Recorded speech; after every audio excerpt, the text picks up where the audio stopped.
to Tub Talks with Damon. My very special guest back in the tub, all the way from Nashville, Tennessee, is the one, the only, the fabulous, artistic drag performer, Veronika Electronica.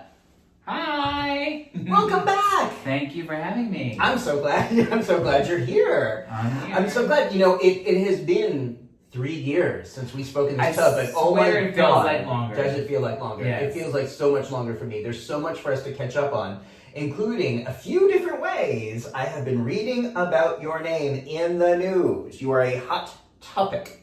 Well, In several ways. So I'm gonna ask you about that. Okay.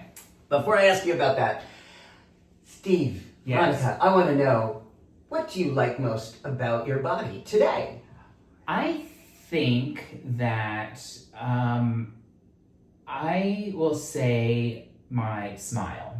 Now, you said that last time, which is fine. No, I remember that was your smile. Then I kind of pushed you to see if there was anything else. Yes. So I'm gonna stick with that this time. Okay. I'm gonna stick with That's that. your final answer. Yes.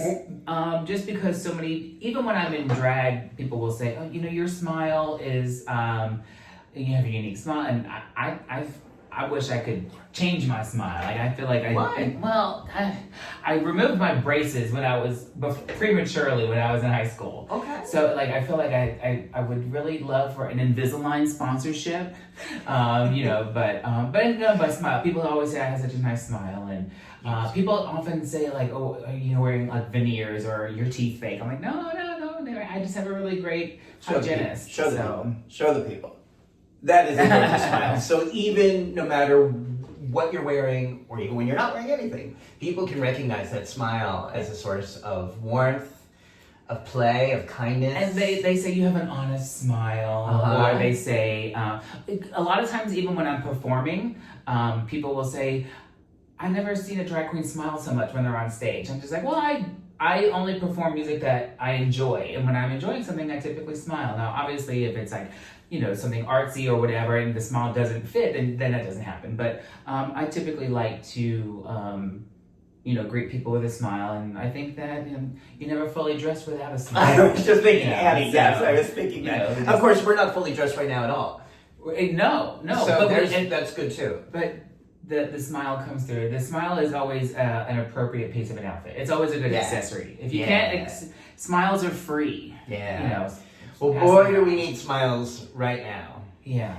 And so one of the things that I've seen, your name, Veronika Electronica, and I have known you now for well over 10 years, and known you as Steve, known Veronika. Yes. But it's been interesting because right now, if I Google Veronika Electronica, there's something very different that's popping up in my feed. Let's talk about what's going on. Sure. So Madonna recently announced that she was intending to release some, I think, unreleased mixes or tracks from her Ray of Light sessions. Right. But instead of releasing them, my understanding, instead of releasing them under her name Madonna, she's using the name Veronika. I think the remix record will be called Veronika Electronica. Oh, okay, that's the name she's gonna. Yes, that's gonna be the name of the record. Okay. Now let's go back a little bit. Let's go back about 20-something years to late 1990s. Correct. When you were working. I grew up here in New York City, and in my high school anyway, I don't know if any other high schools had a co-op program, which was a work program. So I went to school one week and went to work one week, and all of my classmates, they all worked at American Express or the Stock Exchange or somewhere in the World Trade Center or whatever, because that they wanted to do that. And I was like, I have absolutely no desire to work in the financial world, and I'm so glad I did, because a lot of them worked there through 2001, because I graduated in the late 90s, the latest 90s.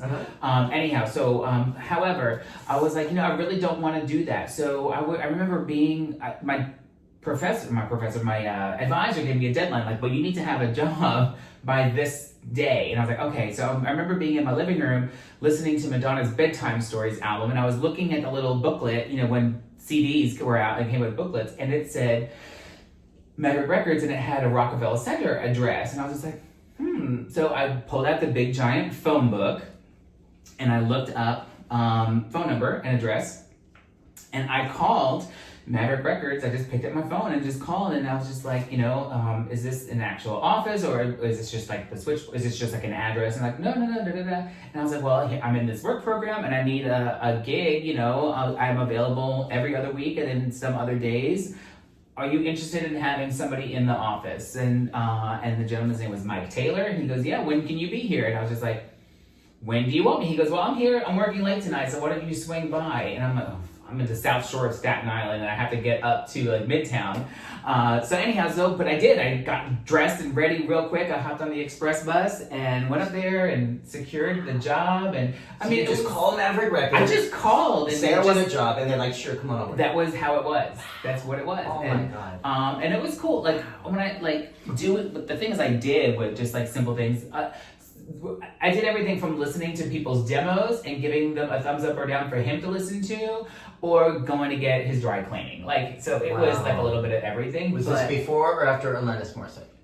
During. So this was in 99, like 98, 99. Okay. So Maverick Records, Alanis Morissette, and then you had there were a couple other acts on her label, plus Madonna, and the Ray of Light record was in its infancy right there. And I actually got to hear the demos before William Orbit got a hold of them. So I literally had the DATs from the recording sessions from her personal studio. What did it sound like? Terrible. They were terrible. Like no auto-tune, no nothing, no synth. It was just raw tracks, like what she was just jamming out in like her house, whatever her home studio is. Anyhow, and my boss was like, yeah, she's toying with the concept of Veronika Electronica. And I'm just like, I hope she doesn't do that. Like, she needs to be Madonna. And he's like, yeah, that's what we're all telling her. I'm kind of paraphrasing. So she was tempted to release this major album under a different name. Yes, that's from my understanding, from my high school senior understanding. Wow. And then she didn't. And the record was a huge success. Grammy Award winning record. Still such a good William Orbit, so and amazing music, and the videos, and that was a hard year. That was a big women in music year, because the Miseducation of Lauryn Hill. Oh yeah. Garbage. Garbage had an album that year. So there was tons of women in music.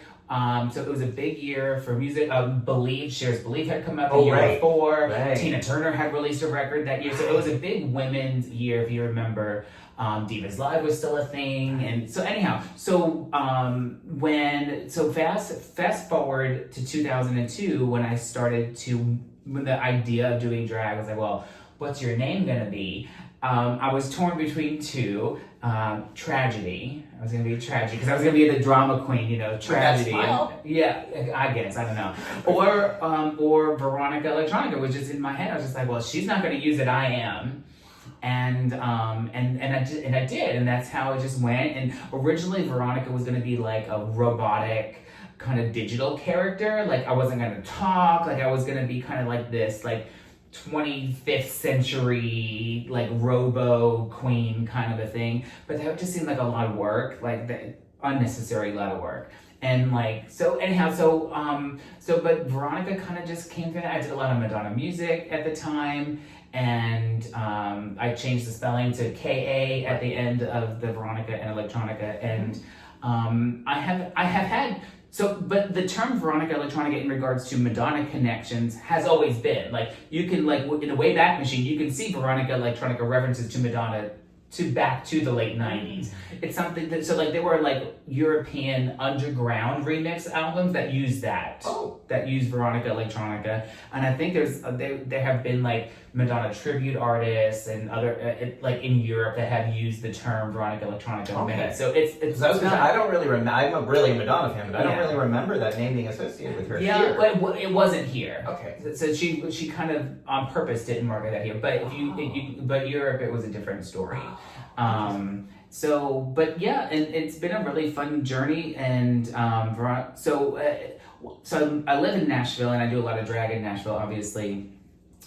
And I have turned into doing a lot of country music and a lot of Dolly, and so even though my namesake is still Madonna, and I will always pay homage to her, I do a lot of Dolly Parton impersonation. And there's a really great drag entertainer. Her name is escaping me right now in Las Vegas, and she actually has a gig called Madolly, where she does Madonna and goes directly into Dolly. Ooh. And I wouldn't say like I've ripped that, but I love the fact that I'm not the only one that can love both. Wow. So it's not a foreign concept to love both, and I'm super cool with that. And So after drag has so many possibilities. Which we definitely want to talk about drag. But in the 23 years now that you have been using this name, what is it like for you to suddenly have this different focus come into people's Google searches and people's brains? So I wrote out this big long, because I got many messages the day that she made the big press release. So I was like, well, let me just do a quick Facebook post with my little origin story, and people kept tagging me. Even today, people tag me, and I've like just copied and pasted my the copy from that Facebook post. I'm just like, yes, I'm fully aware of it. I appreciate it. I love it. Da, da, da, da. So not that it's annoying, because I love it. Does it help you? Probably. I'm either going to get a cease and desist or a lot more bookings. So either way, I'm fine. I will probably send a little note to my lawyer just to make him aware. But I'm really not worried. And I feel like the fact that number one, that I spell it differently, and I use it in a genuine way, and I have many character witnesses that there's nothing defamatory about using the term Veronika Electronica, and she's only using it as an album title, and you can't copyright a title, so there's no way, and by no means am I doing a Michelle Visage, trying to emulate her as a person and all of that stuff. So I'm not concerned, but I will probably be over the next couple of months. Probably I will do more Madonna, and I will probably lean into. I will milk it as I can, but that's what drag artists. That's what we do, and it's just more promotion for her. So it's good. It'll be great. I'm really excited. I'm so excited for her. I'm not a fan of the picture she chose. That photo shoot that picture is from had so many great ones, and I don't love the one that I don't love. It makes her look super flat chested, and she has great tits. So I don't know why she chose that picture. I'll have to look it up. I haven't seen that. But it's a beautiful picture, beautiful face, and it was that long blonde wavy hair. Yeah. But just like her chest looks super flat, and she has such nice boobs back then. She was also in a braless stage of her life. Back then, because she was only in her 40s, so she could do that. Right. So, well, she had just given birth to Lourdes. Yes. And so she had full bosoms. Yeah. Well, yeah, but not and big muscles. Yes. Yeah. Her muscles were. But I wish there were so many other great pictures from that same photo shoot. I'm curious to why she chose that one. Interesting. She does. If I ever get a chance to sit and chat with her, I have several questions. What would you like to ask her? Oh, that's a whole other interview. Why she chose that picture, and why does she breathe so goddamn loud on all of her recordings? Oh yeah. Every time she takes an inhale breath, you can hear it, and it drives me crazy. And I know she has to do it on purpose, because every engineer she works with could easily edit that out, but she does lots of one takes. Yeah. And she wants people to know that she's actually singing and that she's actually breathing. I get it. We all get it, but the only songs you don't hear her breathing are movie singles, because they're super edited and they have to go through the process. But most of her album tracks, you can hear every bloody breath. Just relax the throat and let it in and let it out. Well, that's good. I have one of my dear friends, Rachel Sage, who's I don't know if you know her. She's a recording artist here in the city, and she owns a record company. And she's like my mini Madonna, because she owns a record label. She's super successful. She's super smart. I love her to death, and love her. Rachel Sage, look her up. But anyhow, I mentioned the breathing thing to her one time, and she was just like, God, I hope you're. She goes, I know you say you love me, but you talk so mad. You talk so demonic about that breathing thing. I can only imagine what you say about me. I'm like, no, you don't breathe like that. Anyhow, but that's one of the things I would ask her. But, okay, we would ask her. And also why she didn't take the Madam X thing to the next level. Like, I would have went James Bond with it. I would have had a Madam X movie. I would have sold a TV show. Like, she could have went places with it. Yeah. Those are my questions. Okay. Call okay. When you're ready, join me in the tub and we can answer some of those questions. Yeah. I do remember when Like a Prayer came out, and it was unusual to hear an artist breathe like that. And I thought that either I thought this or she had said that at one point, because she did want to be taken seriously as a singer. And especially in that period of the 80s, most of the stuff we were listening to was electronic and modified. Yes. And she was really trying to be taken seriously as an artist by not editing out. Yes, and as a writer, and then when she was recording like a virgin, they did things to her voice to make it more radio friendly. Yeah, all of that stuff. So, but she's very particular about her sound. Like if she's in a recording booth that's not hers, and you give her the wrong set of headphones, she won't work. Wow. And like she knows every level of everything, and I love that about her. Did you meet her when you were there? Answered a call, but never got to meet her because she was with child. She had just had Florida, so she was in LA for most part, and I was at the New York office. Okay, have you ever met her at all? No, I've been in the same room with her, and I got to see the Rebel Heart tour. And when they found when the press people found out that Veronika Electronica was in the audience, they moved us down to 6th row, stage right. And they said, well, you need to be down here. So they moved us from our other seats right down the front. So, super. So would that mean that she's aware of you?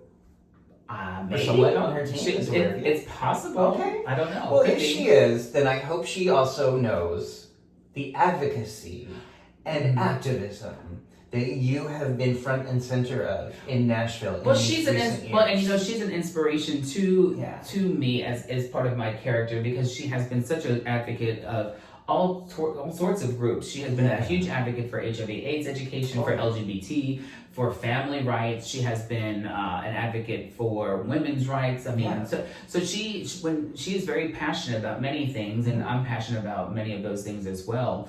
And I have learned to be unapologetic in that advocacy, because she is so balls out with a lot of that, and she has suffered and also been rewarded in many ways because of her attitude and the way that she presents herself. Like at the Million Women's March, you know, and when she told that she was gonna like burn down the White House, whatever, and Cher's next to her, to be like, God, Madonna, just why are you sitting next to me, kind of thing. So, but I think that those two, that's a whole other series. Yeah, but you know, or the Ryan Murphy to do a feud season based on that, on Cher and Madonna, because there's such an interesting history there. An interesting history and non-history, and same thing with Cyndi Lauper as well. Yeah. And so they the press likes to create things that don't exist, and both of those artists would be fine with or without each other. So now back to your advocacy though, because you have been using the name Veronika Electronica for a very long time, but especially in recent years, the other way I have seen you in the news is standing up for social justice and rights in Nashville, in the state of Tennessee. Yeah, the Mid-South in general, because I do some work in Kentucky as well. So let's talk about the war on drag and since we spoke 3 years ago here, what has been going on in Tennessee? A lot has been going on, and you know, it's incredible on how fragile the ego is of certain types of politicians or certain types of citizens, where it is an obvious infraction on our First Amendment rights as entertainers, as performers, and as citizens, and especially when they attack drag in the way that we say that they are. They're also attacking trans people. They're also attacking non-binary people, intersex people, because even though their definitions of drag are so loose, it's entangling so many other people that are not drag entertainers. So I've seen you say in news interviews, where do you draw the line? And they cannot. And they can't. And so that's why it's such a bullshit scenario. And that's also why the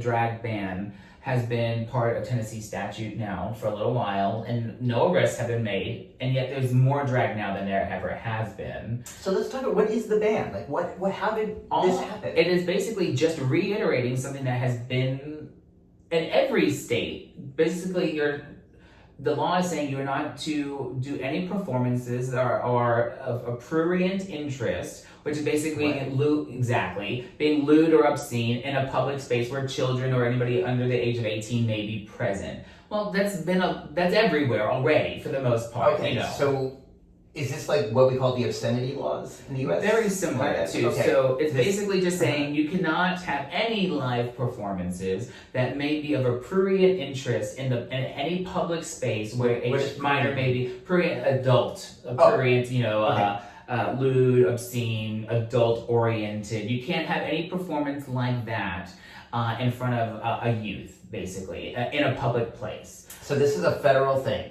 This part specifically is not Tennessee.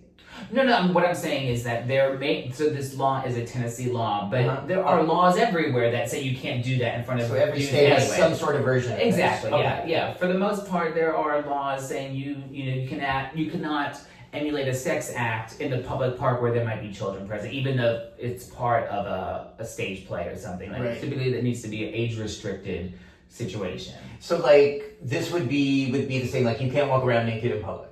Yes. Like you can't show your genitals. There's already laws about that. Right. So okay. So they're using that framework to try to then impose regulations and restrictions on drag, on what they're calling drag.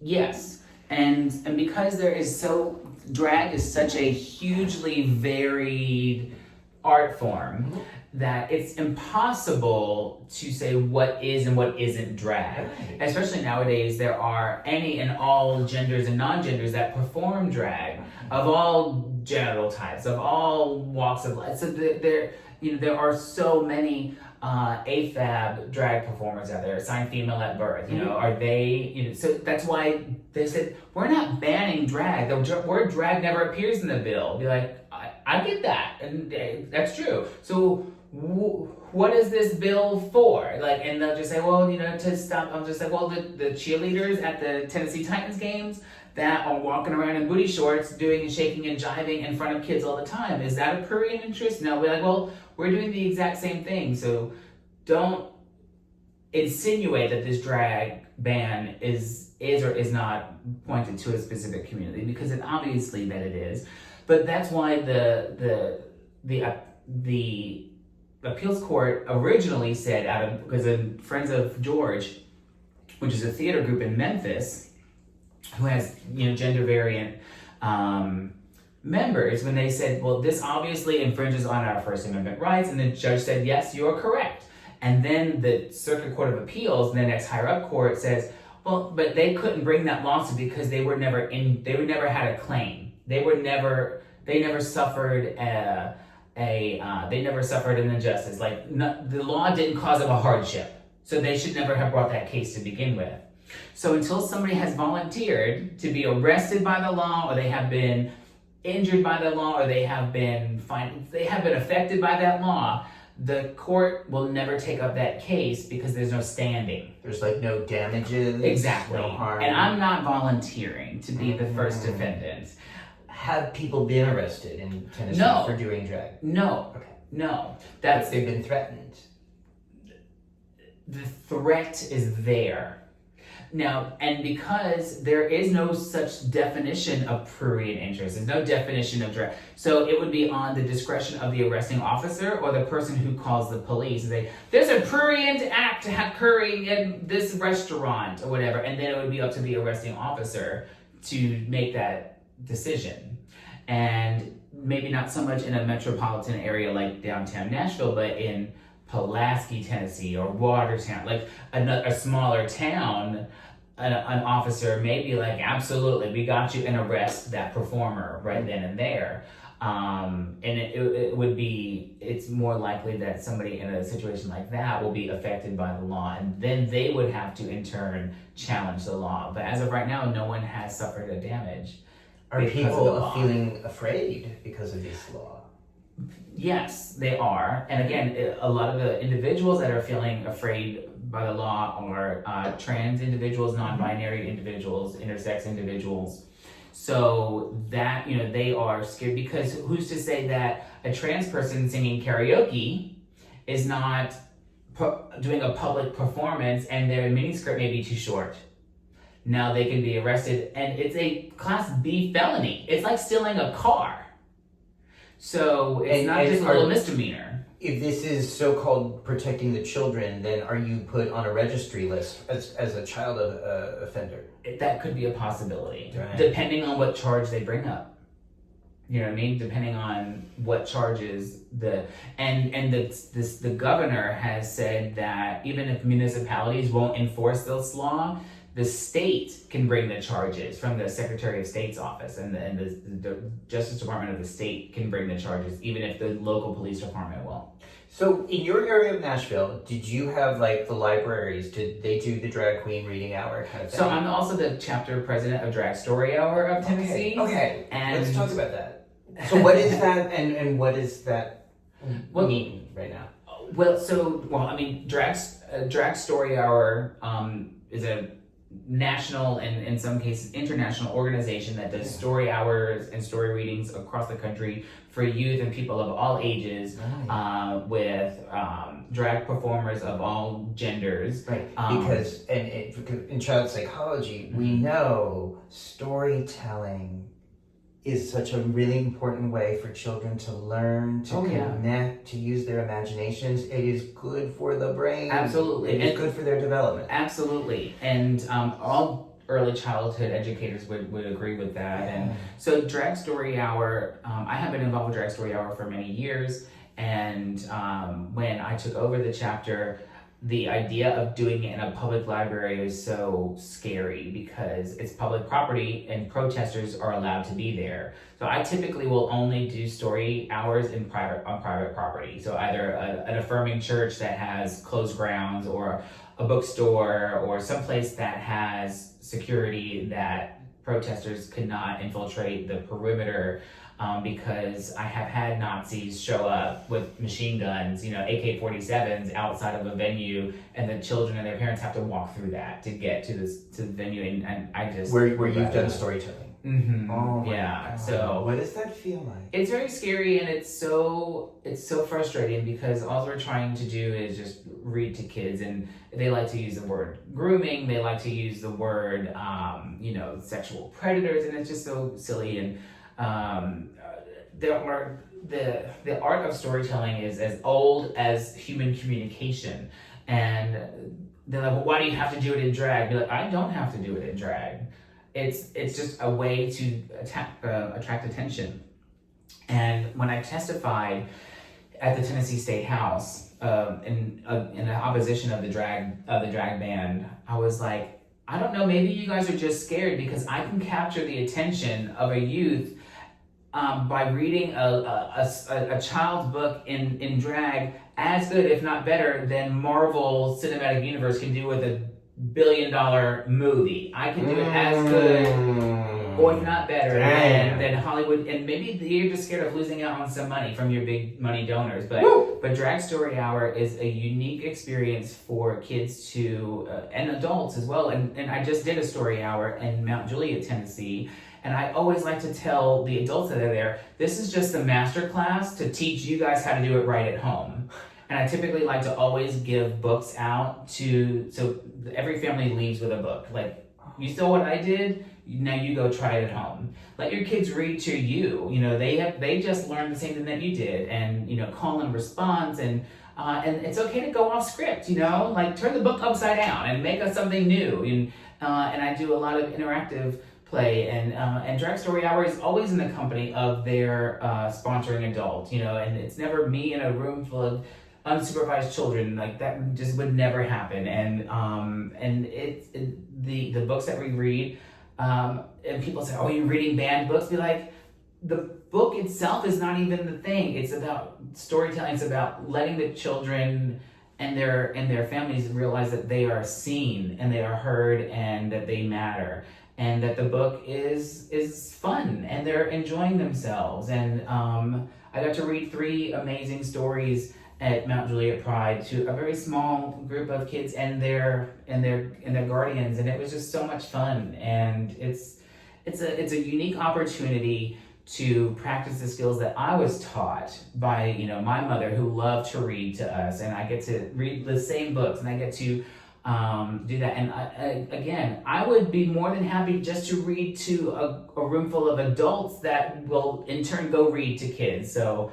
it's the fact that stories are being shared and told, and I think more people need to have that interpersonal communication with young people, because they're not getting that on a tablet or on their phone or whatever. And unfortunately, sometimes they're not getting it in school because they're so busy doing other things. That storytelling is becoming a lost art. And our society, our literal society that we live in, would not exist the way that it does if we didn't have storytelling. I'm just taking this in. This is beautiful. It's so right on. Yeah. Even when I was growing up, but especially now, if you want to keep the attention, sustain the attention span of a small child, you want to be decorated, exaggerated, entertaining, and they will pay attention. That's why Sesame Street has been successful for as many years as it has, because it's bright, it's colorful, it's filled with music, it's got colorful monsters, it's got songs, and it is storytelling, and the jingles stick in your head, and you realize that those things work. Right. You know what I mean? And Mr. Rogers' Neighborhood would have a very specific message at the beginning, at the end of the show. Romper Room.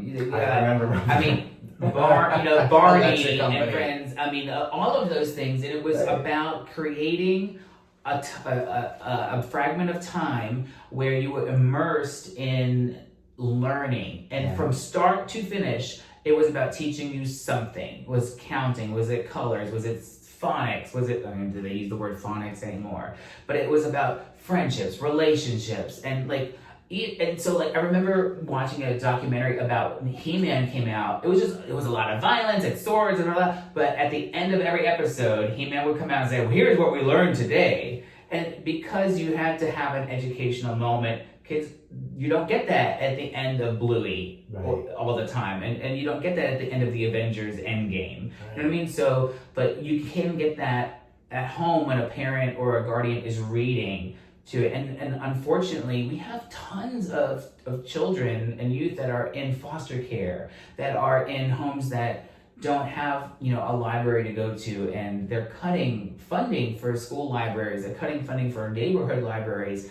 And we mentioned Dolly Parton earlier. The Imagination Library is an amazing resource, and I believe it's in all 50 states, that you can sign up for a free book every month from the time a child is born till the child turns 5 years old. Dolly's organization will send a book to your home free of charge every month for those 5 years. And it's amazing. When I pull out a book from the Imagination Library, the kids be like, "Oh, I had that book." And I'm like, "Oh, do you not want to read this one? So you've read it already?" "No, I want to read it again." So the gift of learning and reading and storytelling is invaluable on lots of levels. And for the fact that so many conservative lawmakers and citizens want to say that it's a bad thing, it makes me sad that they feel like education is bad. And we can go into a whole other side of that. I mean, the way you say it is so beautiful and so clear and so very real. So then I try to think, so who the fuck can be opposed to this? This is so important. You can say the same thing about DEI. Who's opposed to diversity? Who's opposed to,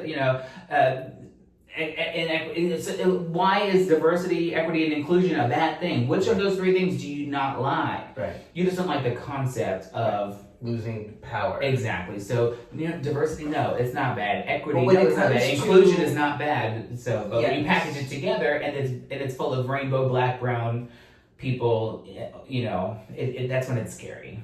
So do you think the pushback with Drag Story Hour, is that what they're so threatened by? Is it because you might be encouraging children to read and developing their brains in a way that... There are people that will say, keep them poor, keep them stupid, and you keep them in line. I didn't say that. Have you heard that? Yeah, of course. You keep a population. I read Animal Farm in the 8th grade. You keep them poor. You keep them. You keep them. Uneducated, and you keep them in need. They're going to listen to whatever you have to say, and they're more susceptible to things that aren't true that Fox News or MAGA outlets might be saying to them that aren't. Or even in their own minds, like they don't know better to ask questions because they were never told that they could. Or they never used that part of their brain, their imagination and stuff. So it's storytelling, story listening are important skills. And drag story hour is a unique experience. That so when I just did an impromptu. I wasn't even scheduled to do drag story hour. Just one of the musical acts canceled. And they said, "Do you want to sing?" I was like, "I do not want to sing." I was like, "But I brought some books. I can do a story hour, a story time." And they were like, "Oh, great!" And it was just impromptu. I brought books because you never know. So I brought a couple of books with me. And we just had a really fun time. And I had somebody commented on my Facebook page that they're an early childhood educator, and they had been for over 20 years. And they said, "I've never seen," I'm paraphrasing again, how eloquent Veronika did that story hour. She incorporated this, and this, and I would hire her in an instant. So it's just like, well, it's gratifying to hear that. But I was just there just to just bring the kids in out of the sun and just share some story times and talk about monsters and talk about shadows. One of the books that we read is called My Shadow is Purple, about a young person who is told, about a binary world. You have pink or you have blue, and they're like, my shadow is neither one of those, or it's both of those, or it's something else. And it's an amazing book. I think it probably is a banned book, but and the youth in the story is just like, well, my shadow is purple because it's not pink or blue. And at the end of the book, the youth finds other people at the school that are like, yeah, well, my shadow is yellow, or my shadow is aquamarine. The aquamarine one's always extra. So, but it's because it's okay to tell somebody, it's okay for a youth to realize that they may not fit in one category or another. And that's a whole other dynamic, but but then it's also funny to read silly stories. Like there's a great book called The Wonky Donkey. And it's about a 3-legged, one-eyed donkey, and it's just, and it's a super fun book. And there's a song that goes along with it, and it's just silly. There's no agenda in it, Even though the Women's Democratic group of Wilson County happened to have a crochet donkey that they gave me to hold while we were reading The Wonky Donkey, but it was just a donkey, And we read the monster at the end of the book, and just like, I'm so scared of monsters. And then the monster at the end of the book is just themselves because it's read by Grover. So just silly things. It's not about indoctrination. And have I read LGBT themed books like My Shadow is Purple? Yes. Have I read the Pengrooms or about the gay penguins? Yeah, I've read those. But that's not the point. The point is about a fun story that the kids feel love, they feel attention, they feel engaged. And I also love doing interactive playtime. I remember doing Peter Pan once with a whole group of kids, and they got to choose. Are they going to be a pirate? Are they going to be a lost kid? Are they going to be a mermaid? Are they going to be a fairy? They got to choose which tribe they were going to be in. And I was just the narrator. And when the kid that got to play Captain Hook found out that Captain Hook was a bad guy and had a small meltdown, I was like, but then Captain Hook went over to Peter Pan and gave him a big high five because they were really good friends. And he was like, yay! I felt terrible. I was like, oh. And then Captain Hook pushed Wendy off of the side of the boat. You're like, I can't do that! It was really heartbreaking. And I was like, but he was just kidding. And he went and saved Wendy. And it's you have to, kids think about things. And so you have to be, but being interactive and allowing them to be their own master class it's the art of storytelling. Incredible. And so is this still going on? Yeah. Okay, so you're still doing it despite all the crap. Yeah. Okay. Now, where did you testify? I testified in the Tennessee State House. Okay, what were you wearing? I was a suit and tie. I did not show up in drag. Testifying as Veronika or Steve? Steve. Okay. But so not a dress? No, okay, because I didn't want the drag to be the distraction. Okay.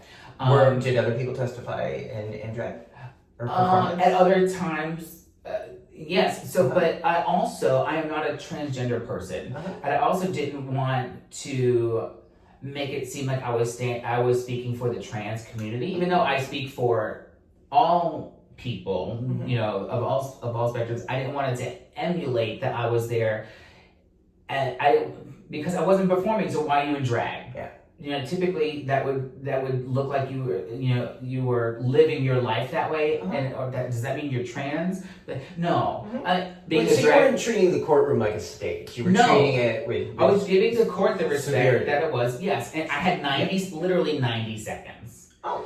And that's all they give you was 90 seconds. Okay, so it's not like you were on the witness stand and were you at like I was at a desk. desk? I was at that's a whole other thing. I was at a desk and they called my name up as a witness. I think I had 90 seconds. Great. Were you nervous? A little. You get a little nervous, but I don't really have stage fright. I was more nervous that I wasn't going to be able to finish. And I didn't. However, Gloria Johnson, which is a representative out of Knoxville, one of the Tennessee Three, gave me some of her time because representatives also have a certain number of time that they can speak. So she gifted me an extra 60 seconds so I could finish.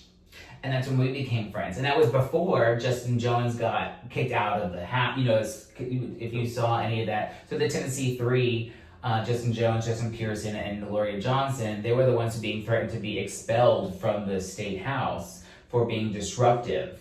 And Justin Jones and Justin Pearson were expelled out of the house and they had to be re-elected to their seats. So, but that's how I got introduced to those three. And wait, these were people who stood in favor of drag rates, or they were no, they were just standing. They were standing against. They were speaking against the conservative majority of the state government, and they were basically they were on our side. Yeah, on many social issues. Socioeconomic issues, not just LGBT stuff, but they were obviously, allies. And Justin Jones is my representative for my district. Okay.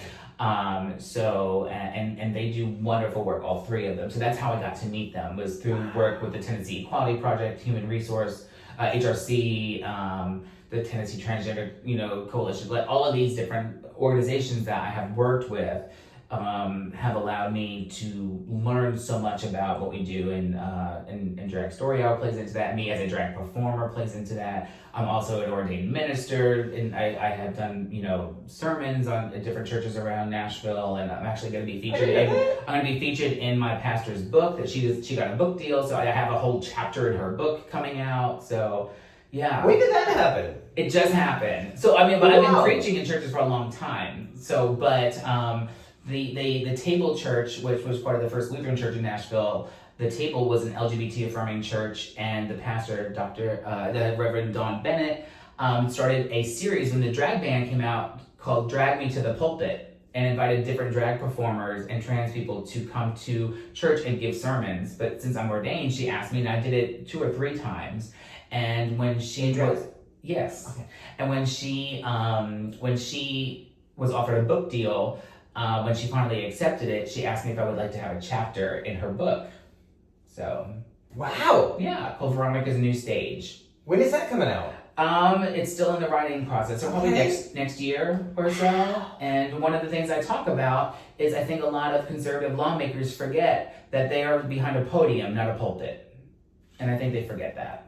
And there's a different chemistry in the words that you use, and there's a different chemistry in the listener's brain when you're listening to your pastor versus you're listening to a sense of authority. When you're listening to your pastor, you are opening the windows to your soul and your spirit, and you can fundamentally be changed. When you're listening to somebody in authority, you're listening with the front of your head. Like you're like, oh, this is a rule. Like you stop at the stop sign, you turn right on red when you're legal to, and that's what lawmakers.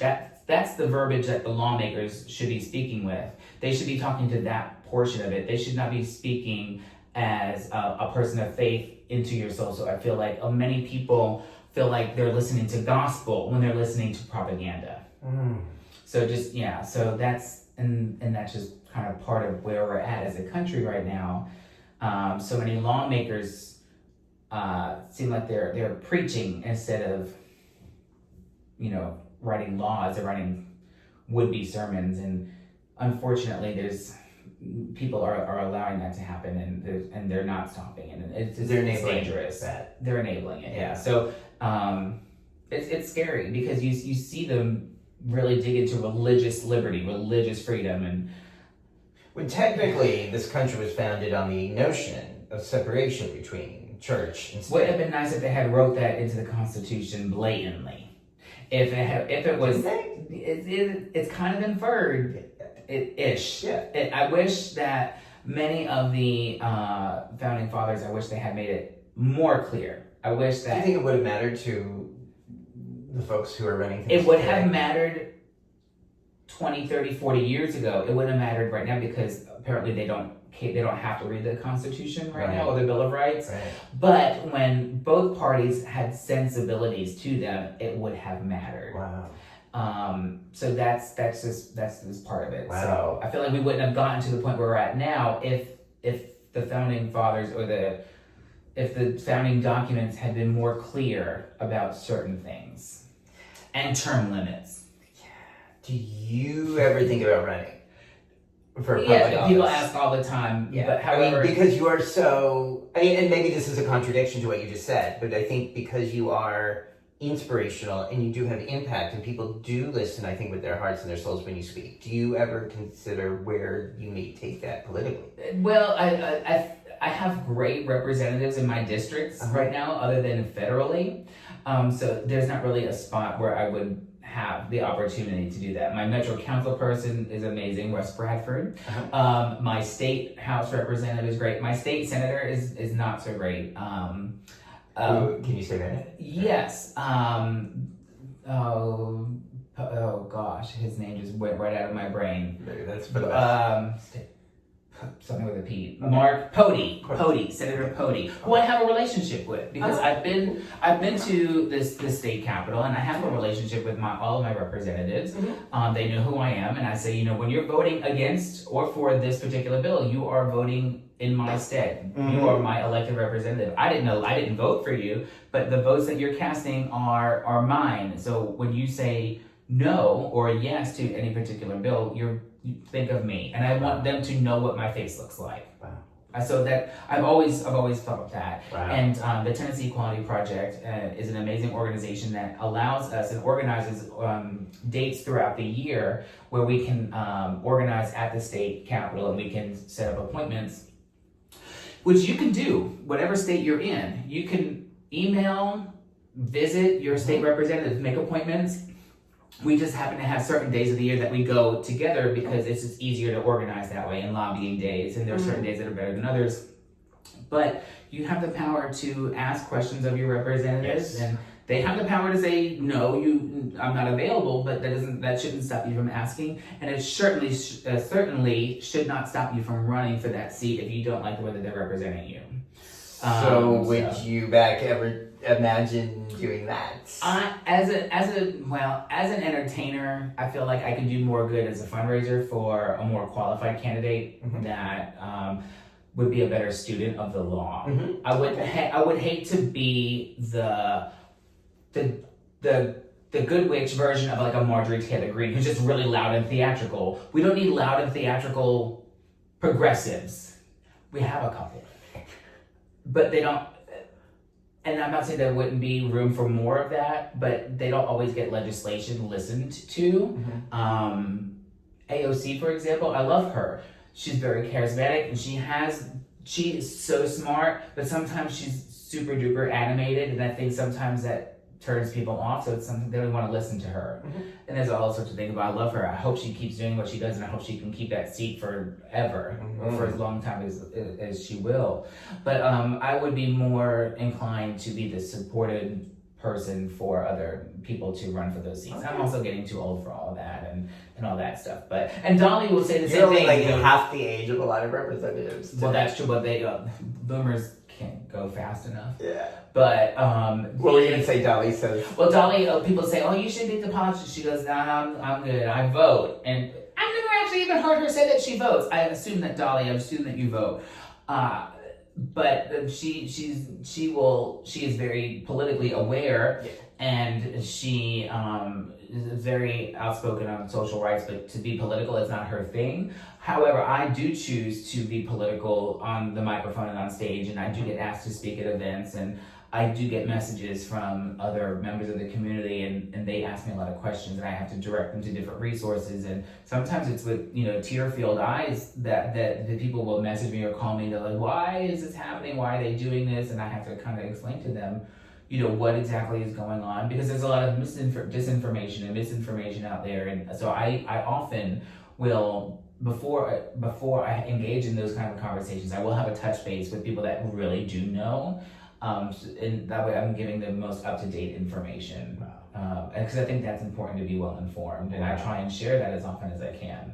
So speaking of ways you're informed and share information, another thing I know you've been helpful in, very helpful in the community, is helping people learn about the innovation. Mm-hmm. I'm sort of pivoting a little bit here. Yeah. But the innovations of DoxyPEP to prevent STIs. Yeah. So you've been helping people learn about this. Well, yeah. So I've been involved with HIV prevention and education since I was in high school, many years ago, before PrEP was ever even a thought. I'm talking like 96, 97, like, super old school. We're like in Evita era then. Yeah.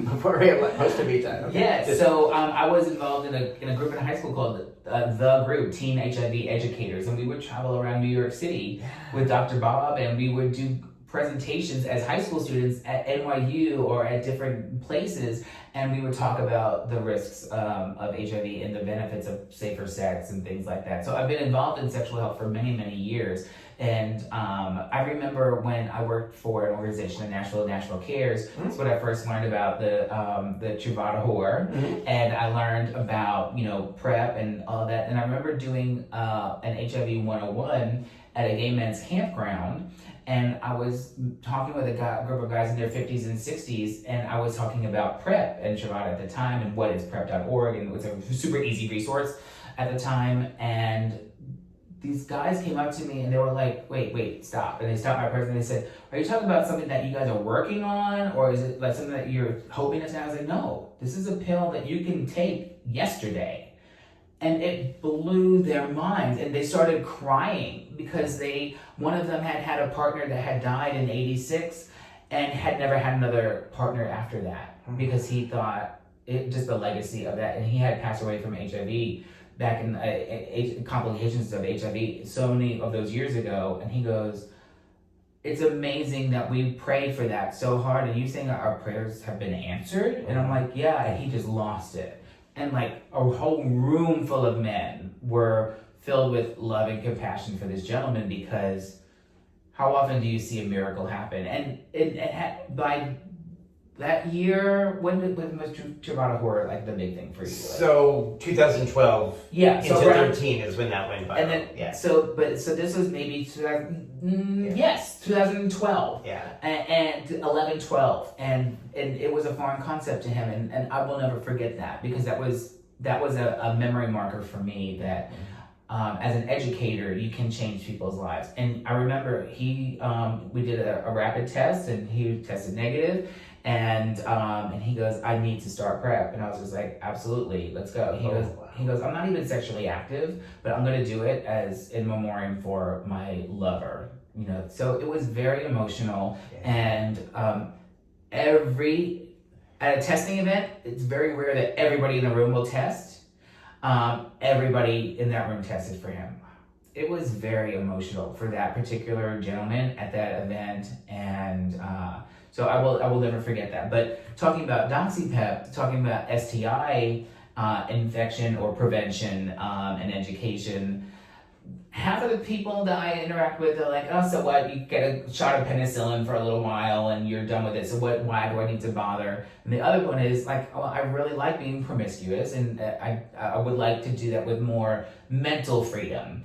I remember when I spoke with my healthcare provider at Music City PrEP Clinic, and I spoke about it and got asked all of the gatekeeping questions.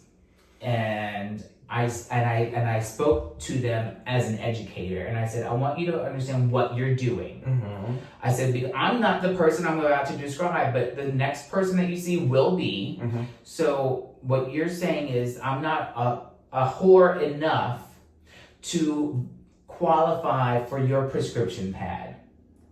Why are you denying somebody the ability to care for themselves when they are asking you for help? We have for a decade been trying to get the FDA to allow us to have this. So she's like, well, and you've talked about this on this show, because I watched this show. Everybody needs to subscribe. A lot of healthcare people will say, oh, well, you don't want to be resistant to this. Like, well, that's They give you a round of super strong antibiotics anytime you go overseas. You're going on safari, you're going here, you go in the army, or whatever it is. So that's bullshit. Yeah. So don't tell me that I can't have this bottle of pills because I may or may not be promiscuous enough. I would rather have that pill in my medicine cabinet until that expiration date, and then I'll come and get another bottle from you, than have a risky encounter or be forced into a risky encounter and not have it, and not have the ability to come and get it. I have the ability, I'm here with you right now. I said, please don't gatekeep this life-saving drug from my friends that are gonna come and see you tomorrow. I said, because that's exactly what you're doing. And I kind of shook her a little bit, and I said, you could be the cause of an STI infection, which could be an opportunistic infection for something else. I said, so if somebody has the balls enough to ask for it, give it to them. Educate them all you want on the risks of what this medication is. Tell them what it's for, because somebody can just come in and be like, I need something called DoxyPEP. Let them know what it is that they're getting. That way they're not just willy-nilly taking it like Flintstone vitamins. But don't gatekeep the cure or the preventative measure for an illness. That just sounds so ridiculous to have to say out loud in a LGBT-oriented medical establishment. And I wrote a lovely letter to the clinic manager saying that I had this encounter with this particular healthcare provider, and I felt like they were trying to persuade me against taking this drug. And so I shared that, and they apologized. And I said, if you would like to have some continuing education for your healthcare providers, I know somebody that would be more than happy to travel from New York to provide that for you. Not me. I said, but there are people out there that are qualified to teach people, because it seems like your healthcare workers may need some continuing education. Right.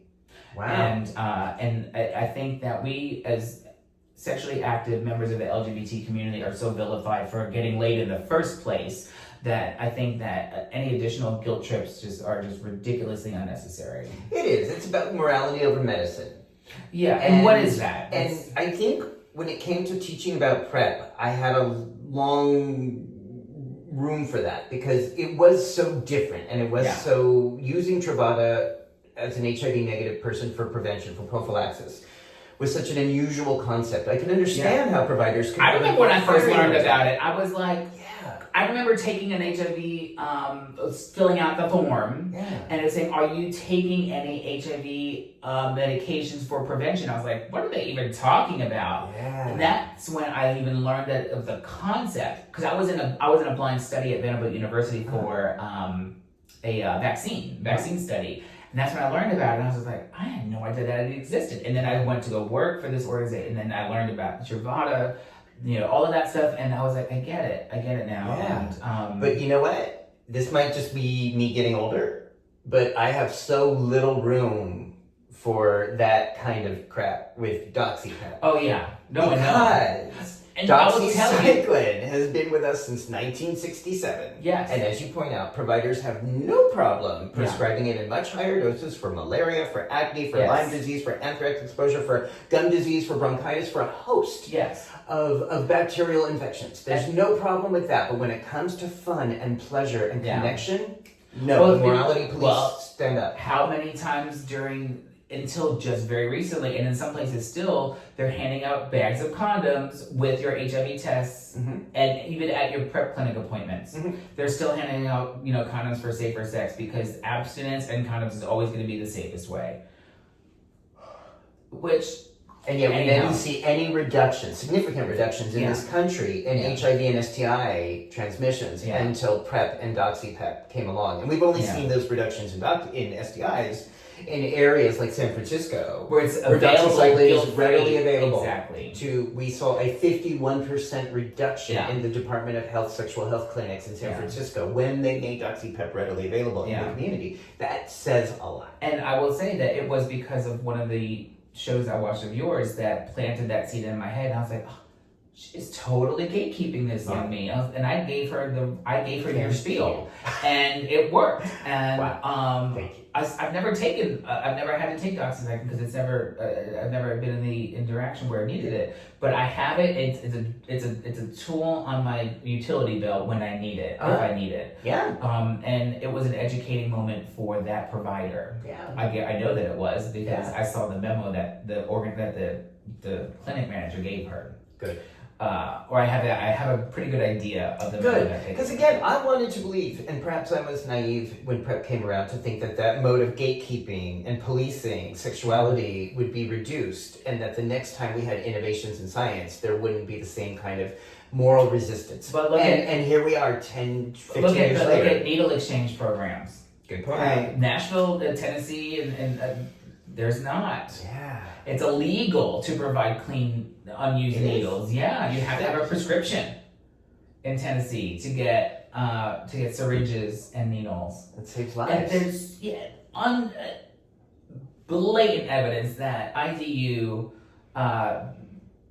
intravenous drug users that have the opportunity to use a fresh, clean needle every time. I hate the word clean. The unused needles drastically reduces the risk of transmission of a host of illnesses and diseases. Not only, so obviously, if you're getting it with needle exchanges, we're not getting it so much with PrEP anymore. They're giving PrEP away, literally. But Doxy, it's not surprising for me that gatekeeping is happening with DoxyPEP. Wow.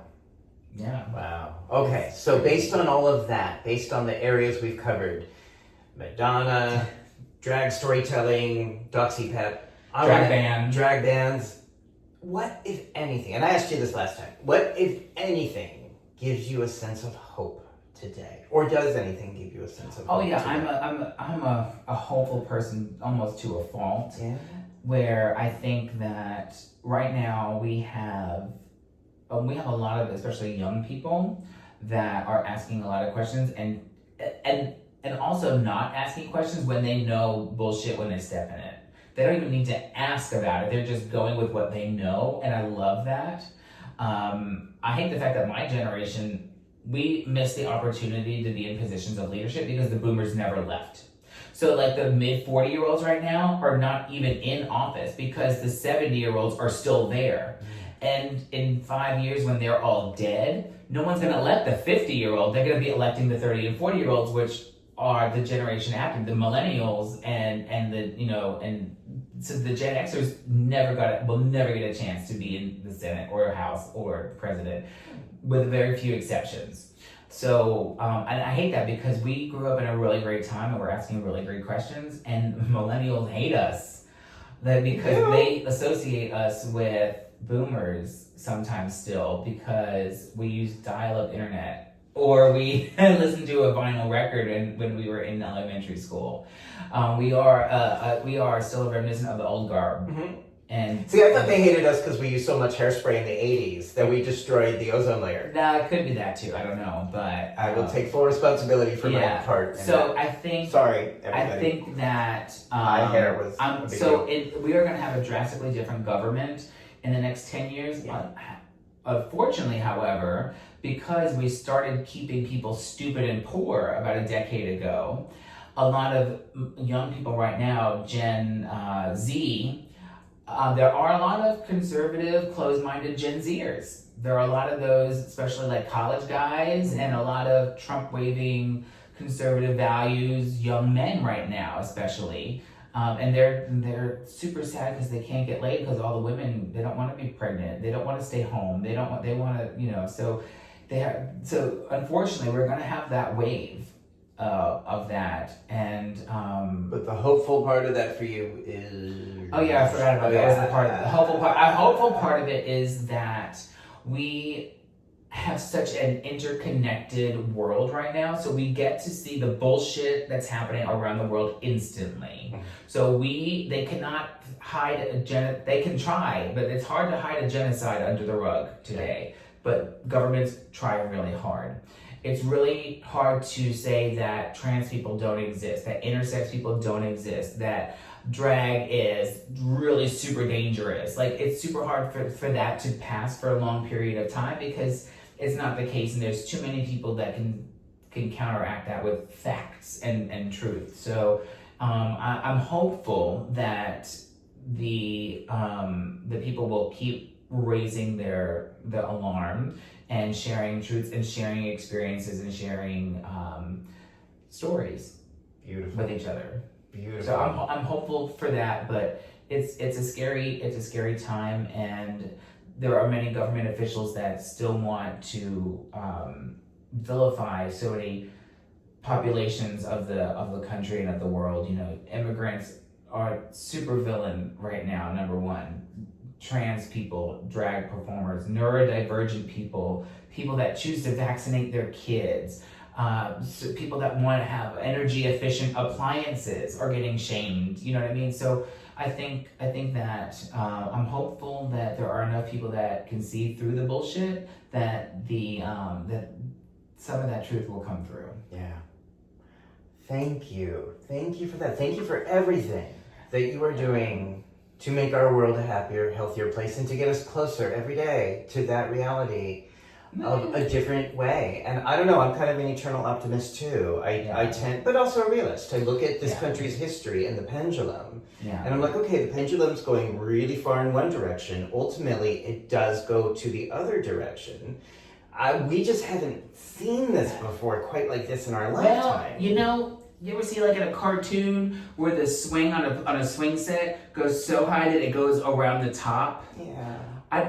In real life, usually it just goes like, it'll go super far, but it'll always come back. I feel like it can be the fact that we will take that swing and it's going to dump over on itself and cause, it's going to be such a huge mess that the only way to get back to the starting point is it's just going to fall apart. It's going to be chaos. I think it's already chaos. It will be chaos. It will be chaos where we're going now. It's going to be chaos going in the other direction. Absolutely. And it is chaotic right now. Like the day that we're recording this, there are people in the city of Los Angeles that are here. Yeah. You know, and the government is pushing that to happen because they want it to look chaotic. We need to control it because they can't control it for themselves. Yeah. It's what conservative mindsets have done for a long time. They don't know what's best for themselves, so we need to do it for them. Yeah. And it's just, that's not cool. Not cool. I thank you for being part of this. I know we didn't get to everything, so you're just going to have to come back. Not wait 3 years to come back and visit me in the tub. So or you come to Nashville. Okay. We'll do something there. Okay. I love Nashville. Yeah. I have not been to the Country Music Museum for way too long. Yeah, it's cool stuff. We got all sorts of stuff to do. Yeah. If people want to follow you, see your work, see what you're talking about, where you're doing it, what's the best way to follow you? My website is vedrag.com, and links to my everything is there. Okay, that'll be right down below. Yeah, I also own a cosmetic company as well. So if you're needing some, eyes, lips, face, stuff, or Veronika merch, you can find all the links at vedrag.com. But performancestudio.us is my makeup company, Performance Studio, and beautiful. So links will be right down below if you're watching this on YouTube. Yep, okay. Absolutely. And if you like this interview, subscribe because there's nearly 200 interviews now. Yes, so many. Yeah. And my old one is, you scroll and you'll find it. It's a great interview, and it amazes me. I was watching it, like how much has changed in 3 years. Like just a short period of time feels much longer. It does feel so much longer. Right, but I feel hopeful. And I always feel so humbled being in the tub because the guests that he has in this tub are like these doctors and philosophers, and like I'm just a drag queen, and sometimes that happens when people want to interview me. I'm just a drag queen. They're like, no, but I was on the Wall Street Journal podcast, of the radio show a couple of years ago with like these huge Wall Street tycoon-y people. I'm just like, but drag man will affect small business in this country. I'm like, okay, let's do it. It's crazy. You're amazing. And you're putting out authentically, genuine, kind energy. And I'm glad that is in some ways coming back to you in these different outlets.